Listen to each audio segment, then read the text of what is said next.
Olá! Estamos de volta e no bate-papo literário de hoje eu converso com vários escritores que participaram da primeira edição do Festival Literário Internacional Catarinense. A literatura não só diverte e emociona, mas também contribui para a educação dos nossos jovens. Um dos objetivos do bate-papo literário é incentivar para que as pessoas leiam mais. Por isso, a Libreto Livraria está aqui conosco dando dicas de livros. A Libreto é o seu espaço de leitura aqui em Tubarão. Se você também acha que dentro das páginas de um livro existe um mundo a ser descoberto, conheça a Libreto Livraria. São mais de 5.000 exemplares à sua disposição. E a dica de livro de hoje, quem vai dar é o jornalista e escritor Paulo Marcum. Paulo foi finalista do Prêmio Jabuti por 2 vezes e trabalhou nos principais jornais e emissoras de TV do país. Foi apresentador do programa Roda Viva por 7 anos e é autor de vários livros como Anita Garibaldi, uma heroína brasileira e Cabeça de Vaca. Mas hoje ele vai falar do seu último lançamento em 2005, Meu Querido Vlado, a história de Vladimir Herzog e do sonho de uma geração. Ô Paulo, e Meu Querido Vlado, em memória dos 30 anos do assassinato do jornalista, Vladimir Herzog, você faz um relato pessoal daquele momento da história brasileira, que é um momento bastante importante. Conta um pouquinho para a gente do livro.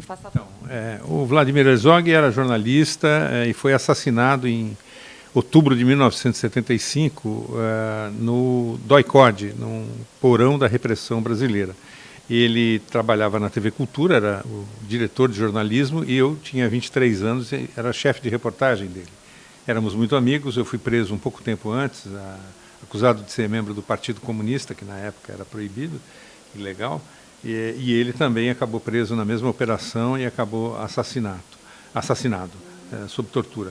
E o pior é que esse assassinato foi apresentado como se fosse um suicídio na época, porque o regime não aceitava exatamente, que eles tivessem responsabilidade sobre a morte dele. Então foi um caso que ficou muito impactante, porque de um lado aconteceu essa morte no DOI-CODE como mais uma de tantas mortes lá, mas pela primeira vez, digamos assim, com um profissional consagrado, um jornalista que tinha endereço certo, profissão definida, não tinha apenas a militância política que outros profissionais se engajavam e que abandonavam a vida legal para entrar na clandestinidade. Muitos foram mortos assim, mas no caso dele não, é pior. Os agentes da repressão foram buscá-lo na TV Cultura, numa sexta-feira à noite, e os colegas da redação, eu já não estava lá, já estava preso, negociaram a apresentação dele no dia seguinte de manhã.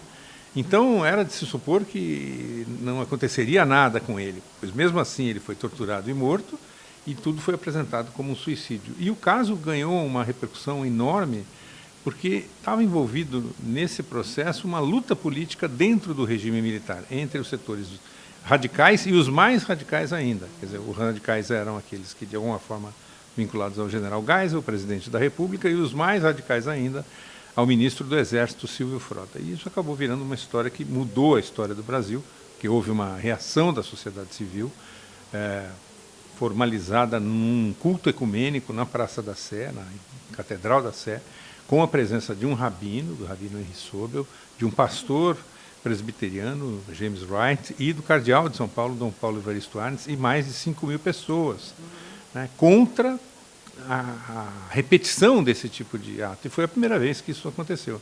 E o que eu faço no livro é lembrar a história dele, que era nascido na Iugoslávia, que veio muito jovem para o Brasil, fugindo da guerra, formou-se jornalista aqui, teve uma atividade profissional relevante e morre aos 38 anos, e contando um pouco também da minha atividade como um jovem militante político de, então, 23 anos. E o bate-papo conversou também com o crítico musical, jornalista e historiador da música popular brasileira, Rodrigo Faur.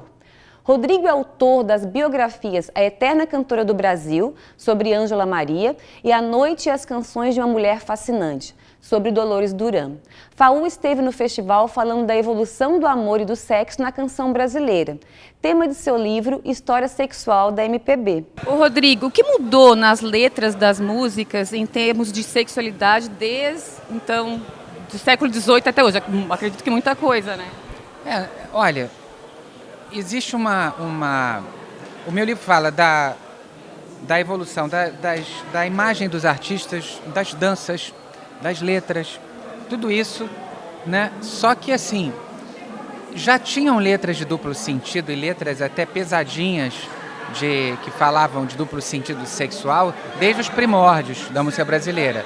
Claro que com o conservadorismo da sociedade, isso para vir a público, fora de um recinto fechado, às vezes ou do teatro de revista, ou dos primeiros discos que ainda você só podia ouvir pelo gramofone, você nem ouvia pelo rádio, fora disso era uma coisa muito, assim, muito pudica. Mas a partir do momento que as pessoas tinha um lugar que podiam ouvir isso mais livremente, ou nos festejos de carnaval e coisas assim, era um pouco mais liberado. Dependendo do evento, né, se liberavam mais. E o que você acha do movimento funk, né, que tem na sexualidade do principal tema? Pois é, a gente não pode pensar o seguinte, a gente precisa entender que, assim, a bossa nova não poderia ter nascido na periferia. Por exemplo, a bossa nova é uma música com letras delicadas, que falam do mar, do amor, da mulher, da flor. Isso é uma coisa da música da classe média dos anos 50 e 60. Então, a gente tem que imaginar que, com todo o caos social que veio no Brasil, cada vez mais, chegou numa periferia muito violenta. Então, a maneira de expressar a sexualidade também é violenta. Então, 50 anos antes, na época da Jovem Guarda, Erasmo, Eduardo Araújo, Carlos Imperial, todos eles faziam músicas sexuais também.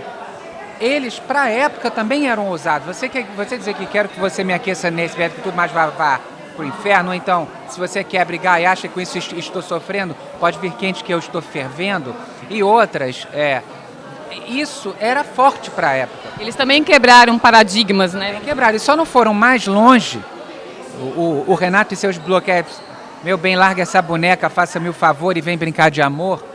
Isso era uma metáfora da virgindade.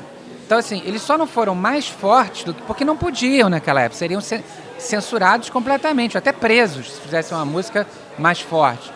Então, a gente tem que entender a música à luz de cada época, independente se gosta, se não gosta, se acha que é agressivo, se você vai ouvir ou não. Você tem que se distanciar e entender, porque a nossa música, ela é retrato da nossa cultura. E a nossa cultura não é uma coisa uniforme. Entendeu? Tem gente que tem a cabeça de 2016 e tem gente que ainda está no século XVIII. Rodrigo, muito obrigada pela entrevista. Boa sorte ali agora na sua palestra, tá bom? Obrigada. E o bate-papo de hoje entrevistou vários escritores brasileiros que participaram do Festival Literário Internacional Catarinense. Espero que tenham gostado. E o bate-papo literário está no ar aqui na Unisul TV. Se você não conseguiu assistir por inteiro ou gostaria de assistir novamente, ele vai estar disponível na minha página do Facebook, facebook.com/Renata M.A. Dalbó, ou pelo canal do programa no YouTube, chamado Bate-Papo Literário. Queria muito agradecer mais uma vez a companhia de vocês e espero todos novamente no nosso próximo Bate-Papo Literário. Até lá!